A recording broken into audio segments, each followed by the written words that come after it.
வீட்டில் உள்ள காய்கறி வேஸ்ட் எல்லாத்தையுமே பார்த்திங்கன்னா எப்போதுமே என்னுடைய செடிகளுக்குள்ளே தான் நான் வந்து போடுவேன். அப்படி போட்டதுலேருந்து ஒரே ஒரு பப்பாளி விதை மட்டும் முளைச்சிருக்கு. இது வந்து பூ வரவே ஆரம்பிச்சிட்டு, இது வந்து ஒரு சின்ன தொட்டியில் தான் இருக்குது. இன்னைக்கு காலையில் தான் பார்த்தேன், அதில் ஒரு சின்ன பூ வந்து இருந்தது. இதுக்கு மேலே நம்ம வந்து தொட்டிலேயே வச்சோம் அப்படின்னா நமக்கு வந்து காயும் கிடைக்காது, அதுவும் வந்து இதுக்கு மேலே வளர்கிறதுக்கான வாய்ப்பு வந்து இருக்காது. அதனால் அதை வந்து கீழே வந்து தரையில் நம்ம மாற்றிடலாம் அப்படின்னு சொல்லி இன்றைக்கி தோட்டத்துக்கு தூக்கிட்டு வந்தாச்சு. 2 பக்கமும் பார்த்திங்கன்னா சைடில் ஒரு பப்பாளி மரம் இருக்குது. அதுக்கு நடுவில் சென்டரில் இதை வச்சிடலாம். அப்படின்னா தான் பாலினேஷனுக்கு நல்லாயிருக்கும் அப்படின்னு நினச்சி நான் வந்து 2க்குமே நடுவில் வந்து ஒரு பள்ளத்தை வந்து தோண்டியாச்சு. இதெல்லாம் வந்து இந்த மரத்தை வந்து நட்ட போகிறேன்.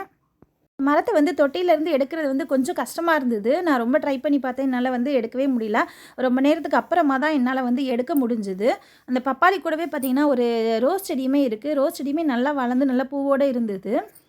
இப்போ வந்து நம்ம அந்த 2யுமே வந்து தனித்தனியாக பிரித்தோம் அப்படின்னா எதுலையாவது உள்ள ஒரு வேர் வந்து கண்டிப்பாக ஃபால்ட் ஆகும்.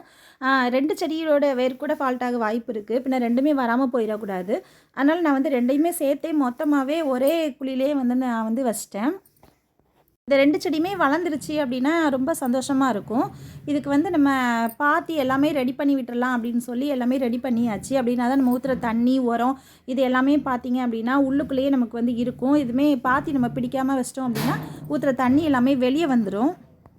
எனக்கு தெரிஞ்ச அளவுக்கு பாத்தி எல்லாமே நான் வந்து ரெடி பண்ணியிருக்கேன். இந்த மாதிரி சின்ன சின்ன வேலைகள் எல்லாமே எங்கள் அப்பா கிட்டே இருந்து தான் நான் வந்து கற்றுக்கிட்டேன். எங்கள் அப்பா வந்து நான் சின்ன பிள்ளையாக இருக்கும்போது நிறையா செடி எல்லாமே வளர்ப்பாங்க. அப்பாவும் அம்மாவும் காய்கறி எல்லாமே பார்த்திங்கன்னா வீட்டிலேயே வந்து வளர்த்து தான் எடுத்துக்கிட்டு இருந்தாங்க. அதெல்லாம் பார்த்து வளர்ந்ததுனால ஓரளவு வந்து கார்டனிங்கில் வந்து இன்ட்ரெஸ்ட் உண்டு. அதனால் தெரிஞ்ச வேலைகள் சின்ன சின்ன இந்த மாதிரி வேலைகள் எல்லாத்தையுமே வந்து நானே வந்து பார்த்துக்கிடுவேன். செடிக்கு தேவையான உரத்தையும் போட்டாச்சு. எப்போதுமே ஈரமாக இருக்கிற உரத்தை வந்து நம்ம வந்து யூஸ் பண்ணக்கூடாது. நல்லா காஞ்சி ட்ரை ஆகி மக்கி போய் இருக்கும்ல, அந்த மாதிரி உரத்தை மட்டும்தான் நம்ம வந்து செடிக்கு வந்து யூஸ் பண்ணணும்.